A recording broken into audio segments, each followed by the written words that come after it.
It was January. The garden of Roccaporena slept under the snow, and the cold of that winter weighed on the stones and the branches, as if the world had forgotten how flowers are born. A woman walked out to the yard, pushed open the wooden gate, and looked at the white, motionless ground. She had come because someone had asked, and what had been asked was impossible. A rose. A fresh rose in the middle of winter from a garden that had nothing to give. She stood there for a moment. The wind blew cold, and the branches were bare and dark against the gray sky. There was no flower in sight, and yet she went to look, because the one who had asked was not just anyone. It was a very sick nun, confined in her room at the monastery of Cascia, who had asked with the simplicity of someone who truly believes. What happened in that garden that day, tradition keeps very carefully. But before telling the end of that story, it is necessary to go back to the beginning and understand who that woman was who could ask for a rose in winter. The story begins around the year 1381 in a small village called Roccaporena, nestled among hills and quarries in the region of Umbria in central Italy. Umbria was a land of ancient churches, of monasteries hidden on the high hills, of rivers cutting narrow valleys, and of towns that often lived in rivalry with one another. Families were divided by old rivalries, offended honors and desires for revenge that passed from father to son, from generation to generation, like a wound that no one would let close. It was in that world that Margherita Lotti was born. Her parents called her Rita, and that simple, affectionate name stayed with her forever. Antonio and Amata Lotti were known and respected people in Roccaporena. Tradition presents them as peacemakers, that is, people who, when families argued or disputes threatened to explode into violence, placed themselves in the middle, spoke with both sides, sought agreement and reconciliation. In a time when rivalries could end in blood, that was a courageous and generous role. As a girl, Rita already knew the Augustinian monastery of Cascia, dedicated to Saint Mary Magdalene, where the nuns lived according to the rule of Saint Augustine, a way of life founded on seeking God in community, in prayer, in the study of Scripture, and in fraternal charity. The order of Saint Augustine had flourished throughout Italy in those centuries. Their monasteries were houses of contemplative life, where women and men chose to set aside the concerns of the world to dedicate themselves entirely to God. For Rita, that life seemed the exact place where she belonged. She felt it with a calm clarity, the way you know the sun is there even when there are clouds, without needing an explanation. Rita entered married life carrying in her heart a flame that never went out, the desire to belong entirely to God. But she was an obedient daughter, and the custom of her time determined that parents chose the path for their children. Thus, around the age of 18, she became the wife of Paolo Mancini, a man from the region of Cascia. The life that began was different from what she had dreamed, but Rita embraced it with faith. The sources that preserve her memory describe Paolo as a man of difficult temperament, harsh in his dealings, prone to conflict. We do not know all the details of those years, and Rita's story was not written to give us a complete chronicle of her home. What we know is enough to understand that living with him required of Rita a patience that went far beyond ordinary human effort. She lived in a time when a woman had very few legal or social resources for protection. This must be said clearly. Rita's holiness is not a model of resignation in the face of violence, and her story does not teach that anyone should endure mistreatment in silence. What she shows us is different and far deeper. Rita did not remain paralyzed by pain, nor did she close her heart. She acted with what she had: constant prayer, loving presence, gentleness that is not weakness, but a strength that comes from within. Tradition tells that, over the years, Paolo's behavior began to change. Not overnight, not dramatically, but little by little, as happens with every true conversion. The daily contact with Rita's serenity, with her faith lived without show, with her care for the children and the household, touched something in that man's heart. Tradition presents this change as the real fruit of her perseverance. And there is great beauty in that testimony. Patient love can reach what anger could never reach. The two children born of that marriage grew up seeing their mother pray and work. Rita was a wife, she was a mother, she was a homemaker, and she was at the same time a contemplative soul who found in each task of the day a form of prayer. The devotional tradition remembers that, in the final years of her married life, there was a truer harmony between her and Paolo, as if the peace Rita had always asked God for had finally come to rest under that roof. But that peace did not last long. Paolo Mancini was murdered. His death took place within a context that was, unfortunately, very common in medieval Umbria. Rivalries between families, resentments accumulated over generations, disputes that could end in blood. Someone killed Paolo, and that someone had a name, a family, a face known in the region. For Rita's children, 2 young people now without a father, the pressure was enormous. The logic of the time and place was clear and cruel. The death of a man in the family demanded a response. Vendetta was not just an impulse of rage. It was, in that culture, almost an obligation.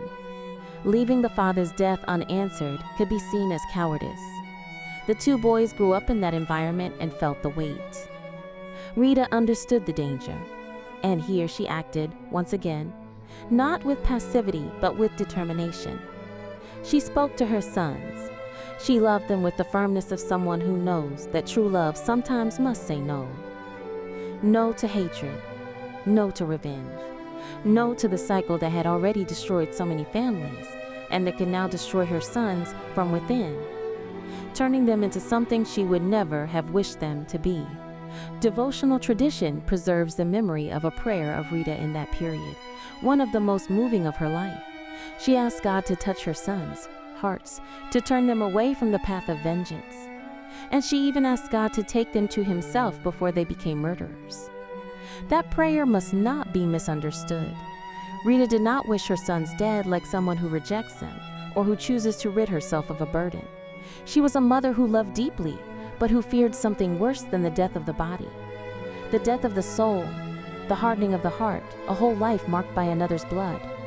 God heard that prayer in a way no mother would expect as an answer. The 2 sons fell ill. The Augustinian biographical sources record that they died of illness within approximately a year after their father's death. The story does not tell us what disease afflicted them. What it tells us is that she lost them, one after the other, and that she lost them still young. Rita was left alone. She had lost her father and her mother. She had lost her husband by violent death. She had lost her 2 sons by illness. The woman who once had dreamed of the silence of the convent now carried on her shoulders a weight that very few can imagine.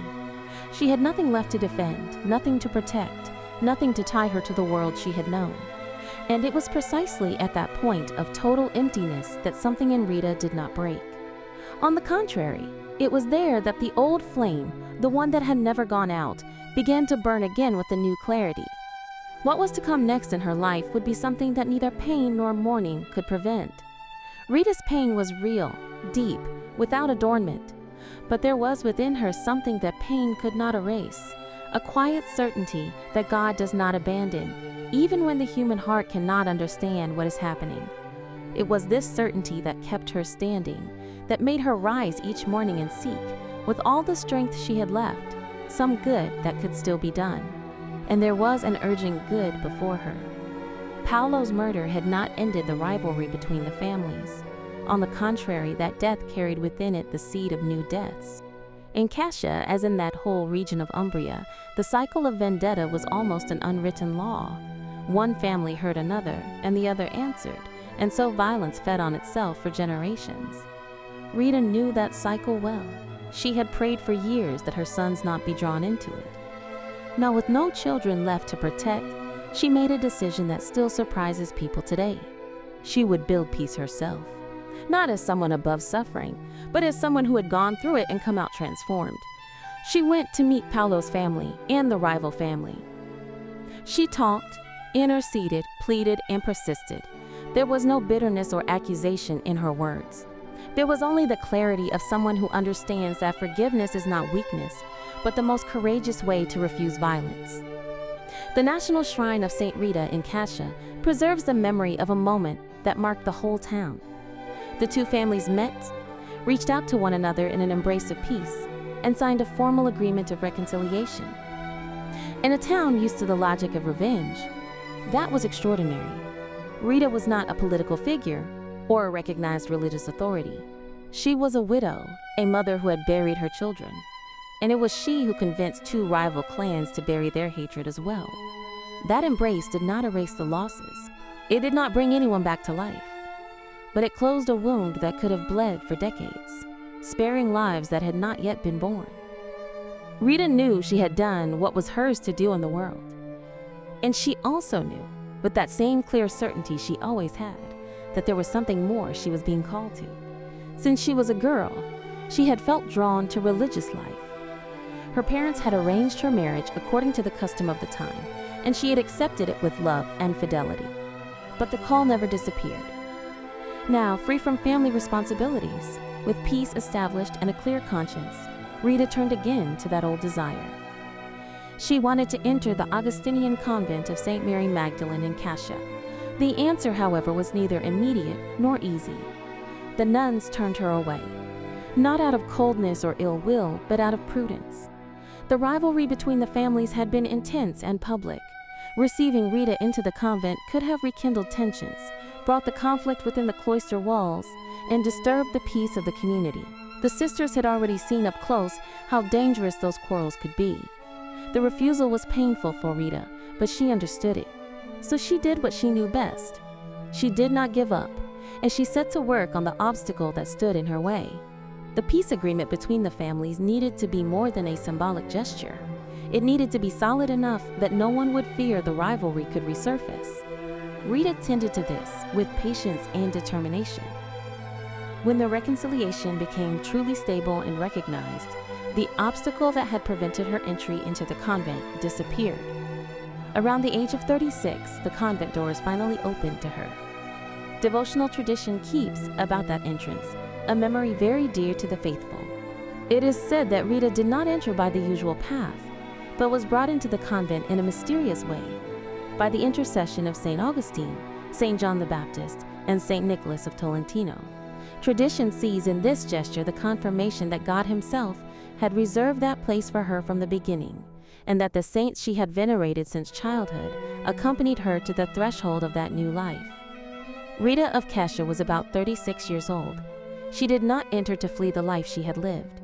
She entered carrying everything she had learned from it: love, loss, forgiveness, the peace so painfully won. And it was with all of that that she began, inside the convent, the last and most intense stage of her journey. She was not a young woman unfamiliar with the world. She was a widow, a mother who had buried her children, a woman who had learned what it cost to truly forgive and to work for peace between families that hated one another. She did not enter the convent to forget life. She entered to love it even more deeply. And that is precisely what the rule of St. Augustine offered her. St. Augustine wrote his rule in the 5th century, and it has endured through the centuries because it touches something very simple and very serious at once: the idea that no one grows alone before God. Augustinian life invites men and women to live together, not merely by sharing a roof, but by sharing prayer, meals, reading, work, and even moments of silence. The community is not a backdrop for holiness. The community is the path itself.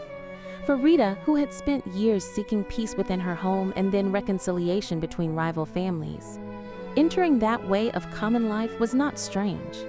It was, in a way, the continuation of what she had already been living, only with greater depth and more silence around it. The day of the Augustinian nuns was woven from moments of communal prayer, the hearing of the Word of God, spiritual reading, quiet work within the convent, and service to the sisters. Poverty was not just having few things, it was learning not to depend on things for happiness. Obedience was not blind submission. It was the decision to trust that God also speaks through simple circumstances and through the requests of the superior, even when those requests seem too small to matter. And it was precisely in one of those small moments that tradition keeps one of the most beautiful signs of Rita's life in the convent. Tradition tells that one day the abbess gave Rita a dry branch, one of those that seems completely hopeless, and asked her to water it carefully every day, as if it were a living plant. Rita obeyed. Without questioning, without inwardly smiling at the futility, without seeking an explanation, she watered that branch with the same dedication with which she prayed. And tradition says that, in time, that branch blossomed and bore fruit. In the convent at Cascia, there is still a vine today linked to that memory. No one attributes any magical power over plants to Rita. The sign is not about botany. It is about what happens when someone decides to treat what seems dead with the same love she would give to what is full of life. It is about obedience that does not measure the size of the task before surrendering to it. Rita had done that before, without knowing she was doing it. She had watered a difficult marriage with patience and prayer. She had watered a family rivalry with acts of peace that came at great cost. And what had seemed dry had blossomed, at least for a time, at least enough to leave a seed in the ground. Now inside the convent, she remained the same woman. Only the world around her had grown quieter, and the inner space had grown larger. But have you ever stopped to think, what kind of person can do this? What kind of heart decides to wake up every day to care for what seems to have no chance left? If you haven't yet subscribed to the Sancti at Heroes channel and like this episode, now is the time. Each one of those gestures helps bring these stories to more children and families, and they really need to be told. Rita grew in religious life carrying everything she had lived. There wasn't an earlier version that needed to be forgotten. The young Rita who had desired the convent, the Rita who as a wife asked for her husband's conversion, the Rita who as a mother prayed for her children with tears, the peacemaking Rita who reached out to the enemy. All these women came together to the convent and together continued praying, serving, and learning.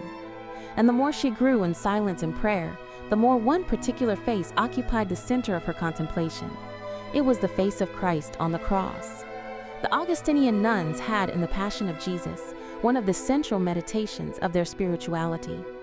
Rita returned to it again and again, like someone who draws from the same well, because the water is always new. She had known suffering up close. She had seen violence destroy a life and threaten others. She had felt the weight of loss on her shoulders, not once but many times, in layers that no outsider could fully see. And each time she lifted her eyes to the crucified Christ, a question grew deep in her heart, not one of despair, but of longing. A very serious, very mature, very real longing. She wanted to understand that love from the inside, and God, who knew Rita's heart better than anyone, was about to answer. It was Good Friday in the year 1442.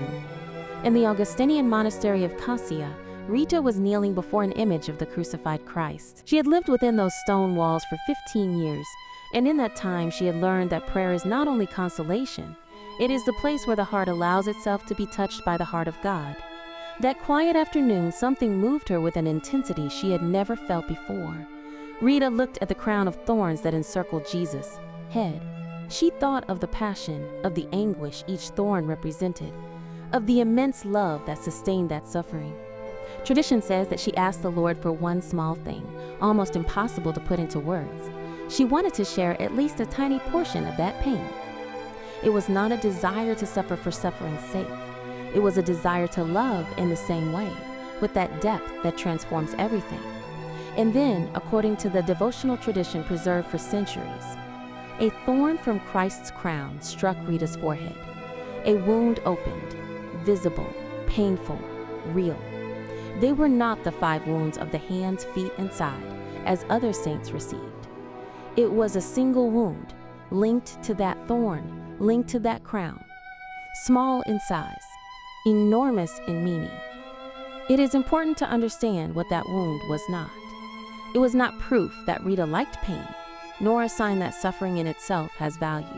What she bore on her forehead was the mark of a choice, the choice not to turn away from love when it costs. Rita had forgiven her husband's murderers. She had prayed for her sons with a broken heart. She had lived for decades in a daily, silent surrender. The thorn was like a visible seal of all that.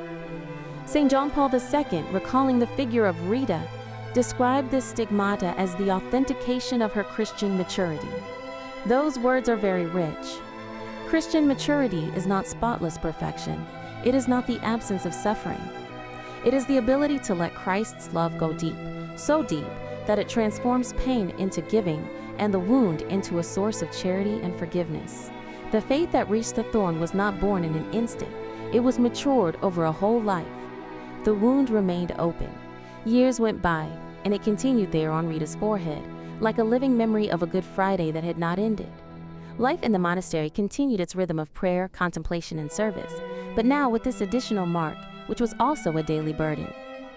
The wound could cause discomfort among those around her because of its appearance and the odor it sometimes produced, and tradition records that there were moments of isolation because of it. According to the devotional tradition, when Rita prepared to make a pilgrimage to Rome, the wound is said to have disappeared temporarily so that she could make the journey. On her return, the mark came back in the same place, on the same spot of her forehead. Devotees recall this episode as a sign of provident care that knew how to measure the gift and the mission. Time passed. Rita grew old in the monastery where she had entered when she was still young. The body that had given so many years to prayer, fasting, and vigil began to weaken. Toward the end of her life, she grew ill and was unable to leave her bed. Days grew longer, the room quieter, but those who visited her said they found in her a peace that did not depend on health or strength. Then it was January again in Roccaporena. Snow covered the paths, the dark branches looked bare, and the garden of Rita's old house offered no promise of color. In the monastery, the nun was already very frail. A relative came to visit her and asked, with the delicacy of someone who wishes to help, if there was anything she could do for her.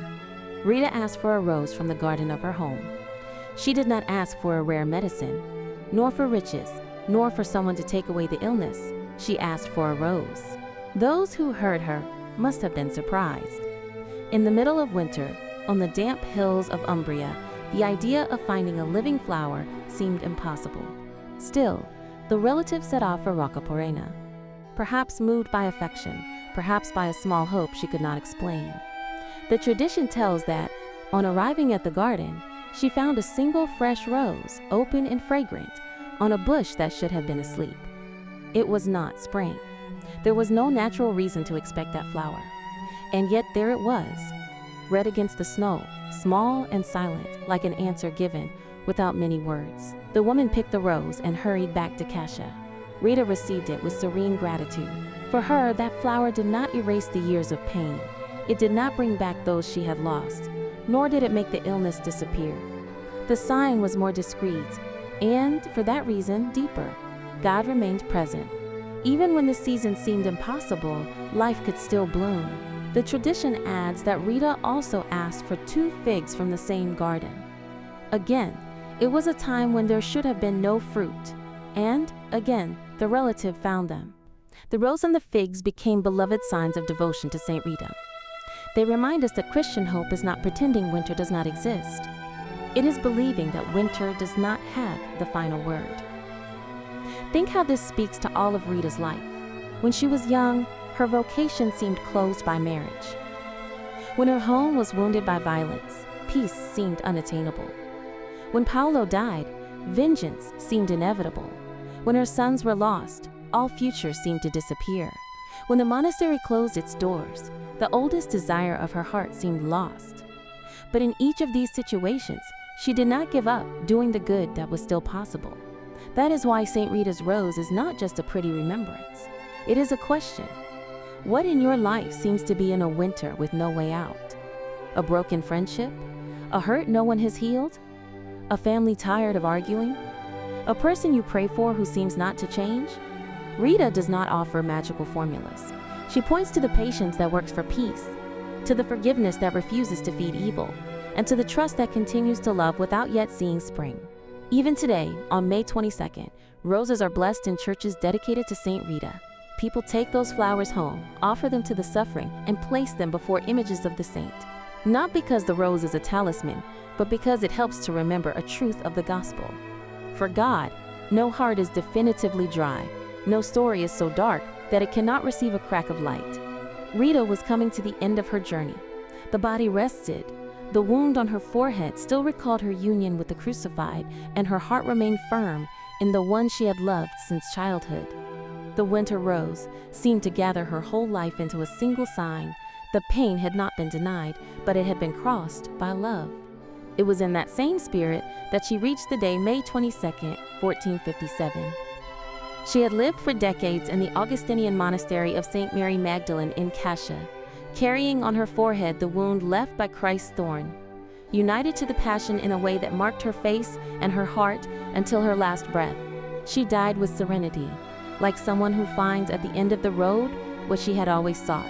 The devotional tradition, lovingly preserved by the faithful of Cascia for centuries, tells that at the moment of her death, the city's bells began to ring on their own, without any hand touching them.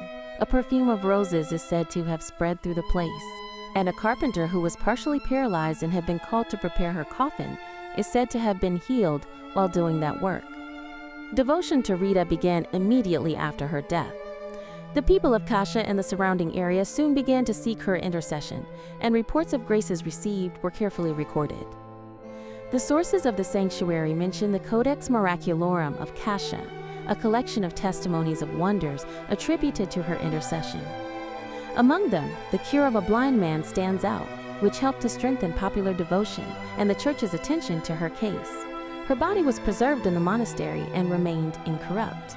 Saint Rita's body rests still today in a glass reliquary in the Basilica of Saint Rita in Cascia and can be venerated by those who make the pilgrimage there. Thousands of people go to that place every year to pray before that serene face. I myself have gone and seen it. Beatification came on October 2, 1627, by Pope Urban VIII, who officially recognized the holiness of her life and allowed the Mass in her honor to be celebrated. Devotion, which was already deep, grew even more with that recognition. In 1628, the faculty to celebrate that Mass was expanded, opening the cult even more to the faithful. Canonization, however, would take a few more centuries. It came on May 24, 1900, at the hands of Pope Leo XIII, who proclaimed her a saint of the Universal Church. The canonization process was enriched by miracles recognized in 1899, among them the perfume that continued to emanate from Rita's body and cures of illnesses considered incurable. It was as if she, already on the other side, continued to offer roses where no one expected to find them. Her feast is celebrated every year on May 22nd, and the whole world invokes her as the saint of impossible causes, of situations without a way out, of difficult marriages, of peace that seems impossible to achieve, of forgiveness that seems too big to be given. Rita did not become known for passively enduring what life brought her, but for having transformed each pain into action.